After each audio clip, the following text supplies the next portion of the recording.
What's going on, everybody? It's your old buddy coming to you here live out of Hog Holler, Tennessee. Over here's your girl. Had a lot of people ask about her. She's getting old in her old age. She has to sleep with me and the wife and cries like a little baby if she can't get in the bed. But here lately, she's losing control of things. She has to get up 3 or 4 times of the night. We have to jump up with her and run to the door, or else we'll have a wet mattress. So not getting much sleep like that.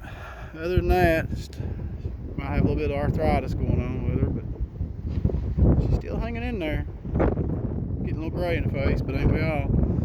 Sorry about the wind, guys. I try to get behind this hill here and shoot this video.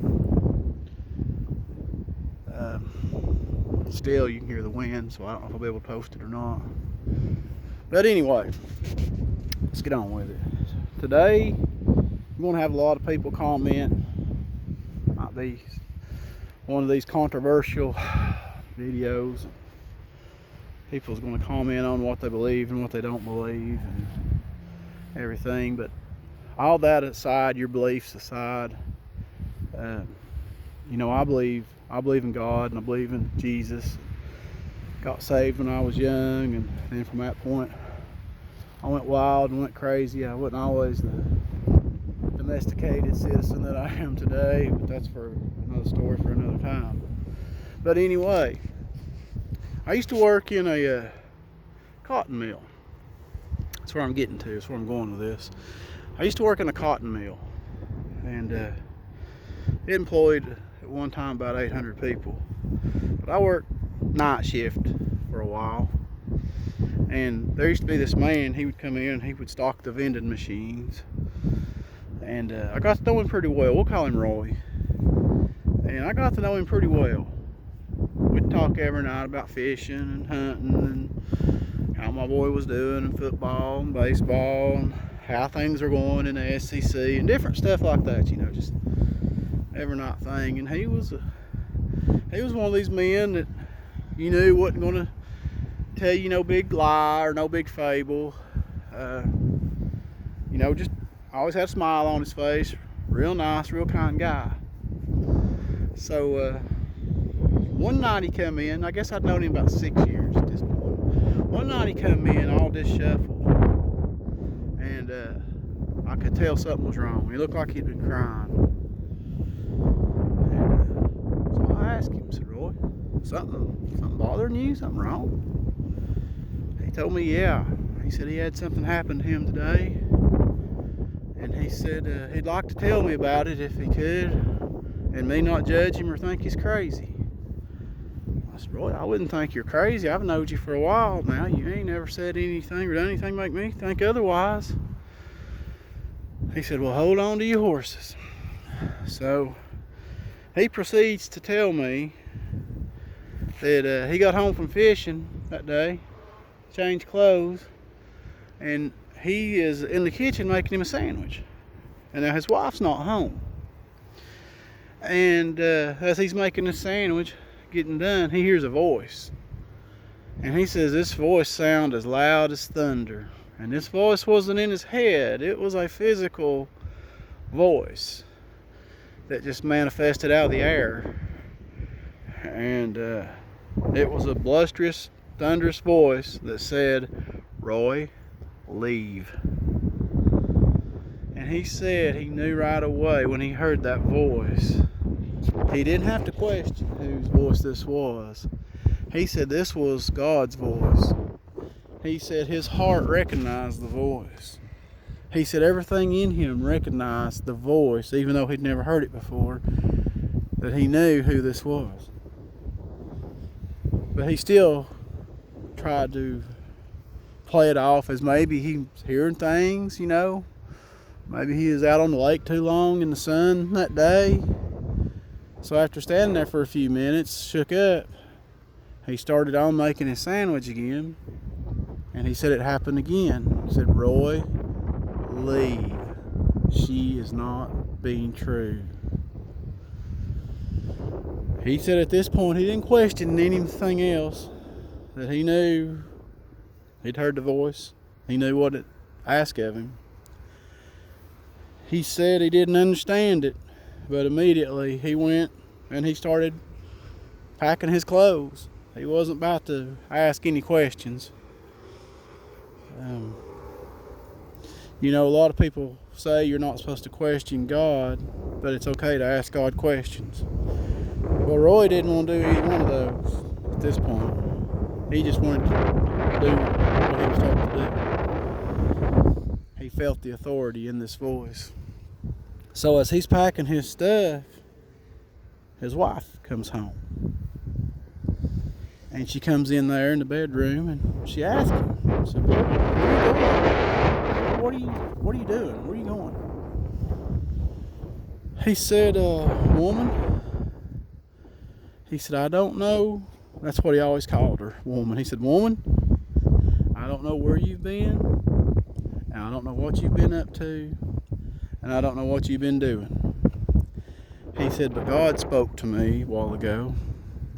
And he said, I don't mean spoke to my heart. He spoke to me in a voice. And he told me to pack my things and leave because you're not being true to me. And he said she started to say something, and he told her, don't speak. Don't talk. Don't tell a lie, whatever you do, because his presence is still in this room with me. I feel it. He is still here. And he tells her, he says, and I know you feel it too. And I said, well, what did she do when you said that? Roy said her eyes got big as silver dollars, and said that she didn't say nothing. He said, I could tell she knew I wasn't lying to her. He said she got up and got her keys and got in the car and left. And that was Roy's story to me. So we sat there and I said, Roy, what are you going to do? He said, I don't know. He said, I'll pray about it from this point on. He said, but I'm at a crossroads. He said, I don't know what to do. He said, I don't know what I'm going to do. And I could tell it shook Roy up. And I could tell Roy believed what he heard. He believed that he heard the voice of God. Now, I don't know. You all can chime in, tell me what you think and what you don't think and everything, and that's fine. But let's not trash each other's beliefs. Everybody's entitled to believe what they want to, and I don't try to push I don't down anybody's beliefs, and I don't try to push mine on anybody either. But Roy believed that. Roy felt in his heart the Lord had told him that. So eventually Roy started drinking heavily, and I'd never known him to ever drink before. And then he lost his job with a vending company. And then I just all lost touch with Roy. I don't know what ever happened to him, don't know where he went. I had talked to him right before he had gotten fired, and his wife was cheating on him, and she had been for a while. And I'd asked him if he'd heard the voice anymore or anything. He said no, he hadn't. And he told me, he said, I probably done the opposite of what I was supposed to do. He said, I was probably supposed to pray and be led, but he turned to the bottle instead. So I don't know whatever happened to Roy. I got to thinking about him yesterday. I seen a Smoky Mountain vending truck, which was the company that he worked for. And I don't know, it reminded me of Roy and this story that he told me back so many years ago, I guess 96 maybe. He told me that, and I think about Roy a lot. I wonder what happened to him. I doubt he's still with us today. He was an older man back then. I'm going to assume he was in his upper 50s, 60s, in that area somewhere. But I often think about Roy and think about the voice he heard. And of course, I'm not Roy. I don't know. I don't know if he heard the voice of the Lord or not. I don't know if he heard God's voice. Some people say God won't speak to us physically anymore, but I say God can do whatever he wants to. And along with that, while we're on the subject real quick, I also think God can do anything he wants to do, and he can create whatever he wants to create, or he can allow whatever he wants to allow to roam this earth and other planets. And to sit and have your mind made up, say that you don't believe in aliens, or you don't believe that there's Bigfoot, or you don't believe there's a dog man, you're same as saying, I don't believe God can create these things. Well, he can. But now, did he? That's another story.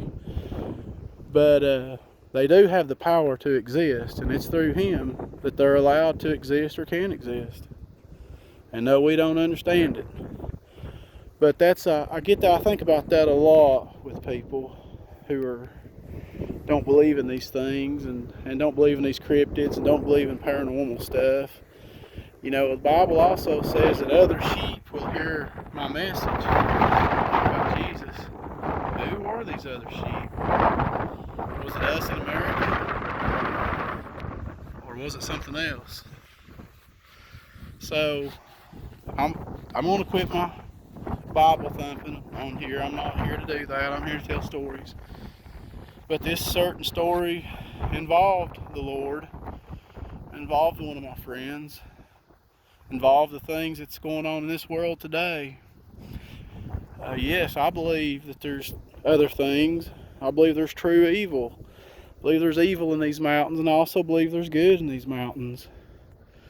There's a mountain in Roane County, I believe it is. And I don't tell the story because I would get the story wrong. So you'll have to Google it. I'm thinking that you can probably find the story pretty easy.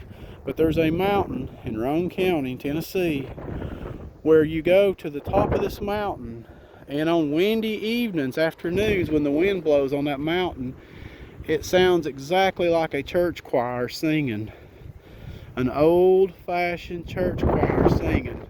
And a lot of people know about this mountain, so I'm assuming that it's on there. Guys, I apologize for this wind. I probably won't even be able to use this video. But yeah, if you want to Google that, they think an old church used to stand somewhere up there in the vicinity of where you go up on this mountain on these rocks, and you can hear this. And they claim it's very beautiful, very spiritual. But anyway, y'all, I want to hop off here. Oh, by the way, I had a YouTuber ask if he could use one of my videos, or use something, or talk about one of my videos on his channel. Yeah, go right ahead. These stories was a gift to me as a child, free, growing up. And as long as you do it decently, you know, nothing vulgar or anything, go right ahead and use and talk and do what you would like to do. That's fine with me. Use whatever you like to. But guys, I'm gonna hop off from here. I was down over this hill, so maybe it cut some of the wind out, but I don't think it did. I'm up here now, and you probably can't even hear me. But I remembered old Roy, and I remembered the story, and I thought I would relay that story to y'all. I'll hop back on here. I've got several more folklore, mountain stories. Got some stories that happened to me when I was young. I've rattled on too long now, or I'd tell one of those. I may shoot another one of those up here if this video turned out. I gotta go find my dog. Anyways, guys, y'all take care.